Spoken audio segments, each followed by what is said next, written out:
Salut les mes copines, je vous retrouve aujourd'hui pour vous parler d'un truc qui fait rage en ce moment sur le net, il s'agit du strobing. Alors le strobing, si comme moi vous lisez les blogs américains, les vidéos YouTube américaines, vous en avez déjà beaucoup entendu parler. Et si vous êtes novice en la matière, que vous vivez dans une grotte ou que sais-je, vous ne savez pas encore ce que c'est. Alors pour ma part, le strobing, quand j'ai vu de quoi il s'agissait, je me suis dit ouais. Ils ont encore trouvé le moyen de nous faire du neuf avec du vieux. Le strobing, il s'agit d'éclairer certaines zones de lumière du visage. Et il se trouve que c'est exactement ce que je fais depuis une éternité, étant donné que le contouring, tout ça, les zones d'ombre de lumière, c'est la même chose. Le strobing, on enlève la zone d'ombre et on garde que la lumière. Et comme on ne se contourne pas forcément le visage tous les jours pour aller bosser par exemple, pour ma part, comme je suis tombée amoureuse de l'enlumineur, je mets du brilli-brilli partout. Et c'est donc ce que je fais depuis des lustres. Je me strobe le visage. Qui aurait pu prédire une chose pareille? Je suis à la pointe de la mode. Ouh si on m'avait dit ça un jour. Bref, voilà. Alors, je vais vous montrer ce que moi j'ai compris du strobing.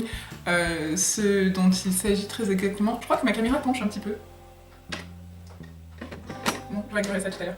Vous allez me voir un peu mon tel.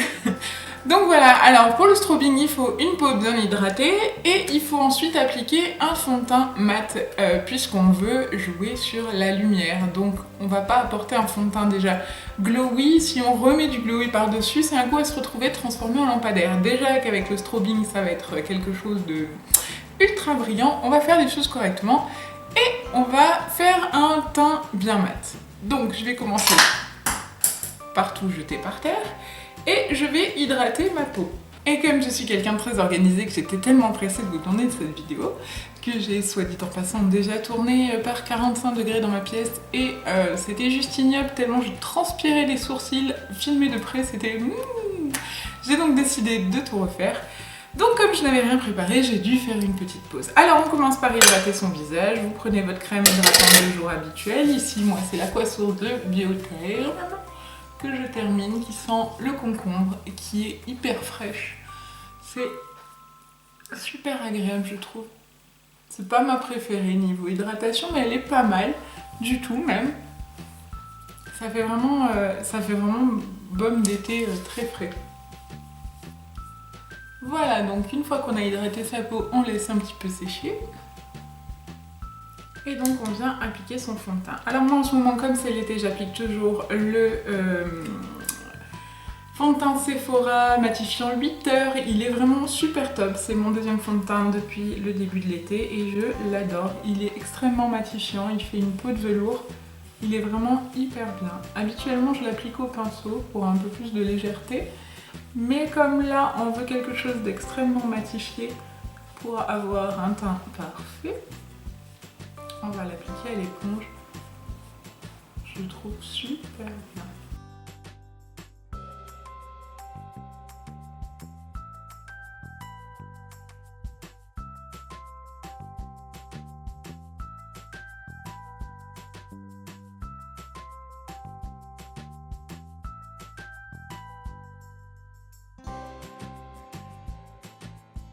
Voilà pour le teint. Baie de sourcils, moi je le ferai après. Évidemment, vous le faites dans l'ordre que vous avez l'habitude de faire. Moi, je me concentre uniquement sur le strobing aujourd'hui.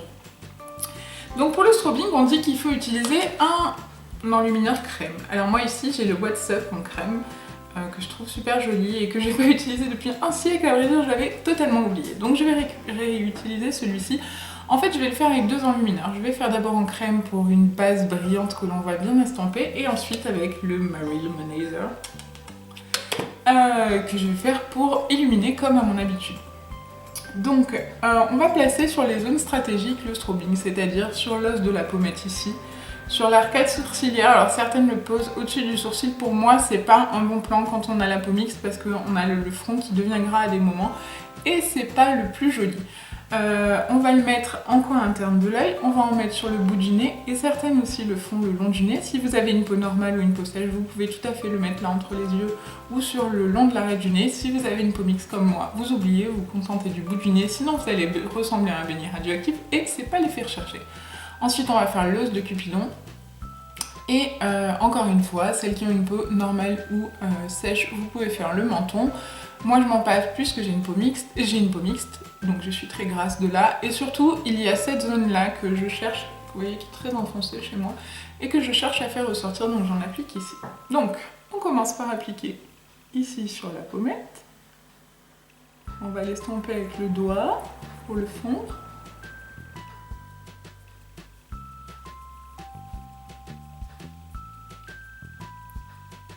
J'espère que ça ressort bien. Ensuite, on va l'appliquer là, sous l'arcade.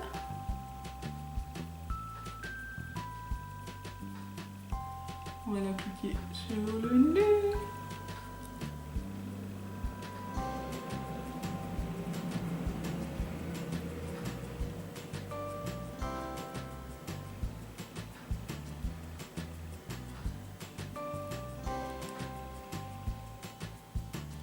Et donc moi il y a cette zone que j'aimerais, sur laquelle j'aimerais tricher pour la faire ressortir. Donc voilà ce que ça donne avec uniquement le fard crème. Et moi je trouve ça un peu léger pour du strobing. C'est pas assez voyant.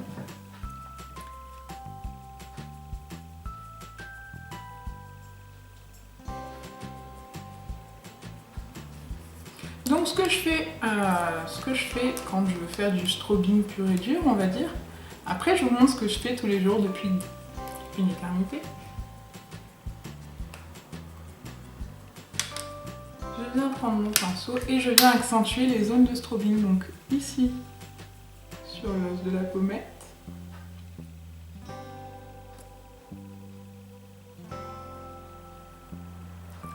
Ensuite sous l'arcade.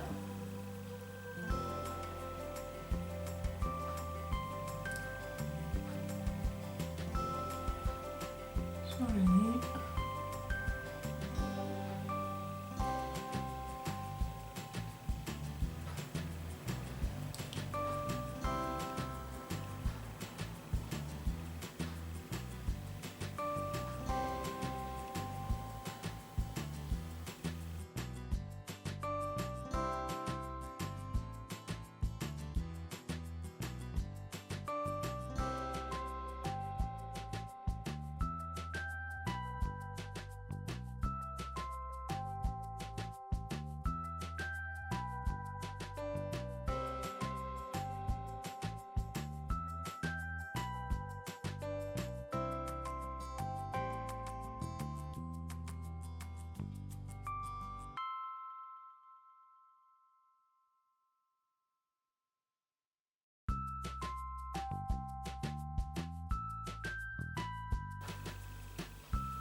Voilà, on brille de mille feux.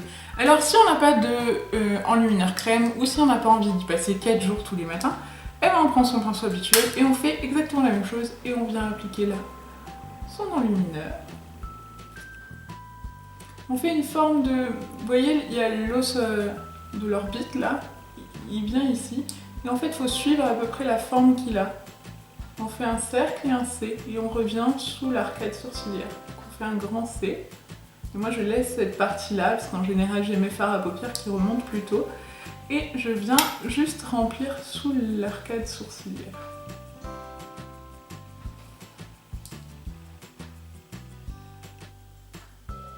Voilà, le nez on fait pareil, là ici on fait pareil, et là moi je fais pareil. Mais bon, je camoufle aussi avec du contouring puisque je veux pas que mon menton ressorte, au contraire je veux qu'il rentre un peu.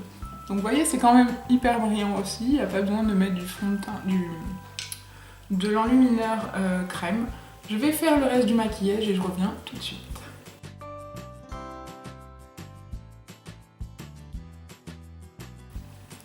Voilà, le maquillage est maintenant terminé, donc vous pouvez le constater, j'ai pas ajouté grand chose, j'ai fait mes sourcils, j'ai unifié ma paupière mobile avec un fard nude, j'ai mis du mascara et du rouge à lèvres, j'ai pas mis de blush.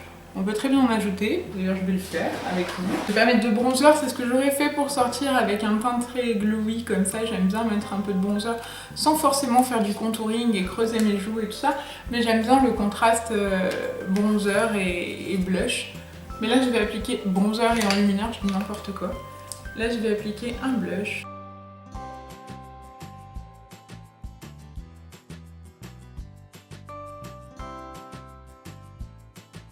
j'aime beaucoup l'effet que ça fait, ça donne un effet très ouh, je suis fraîche.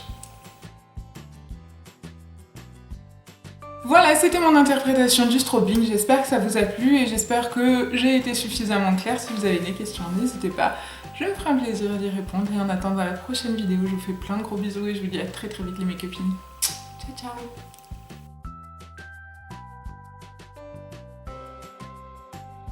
Sur la nutrition, sur pourquoi je ne maigris pas, pourquoi nous ne maigrissons pas, pourquoi nous mangeons mal, enfin toutes ces choses-là, et je vais tenter de vous les expliquer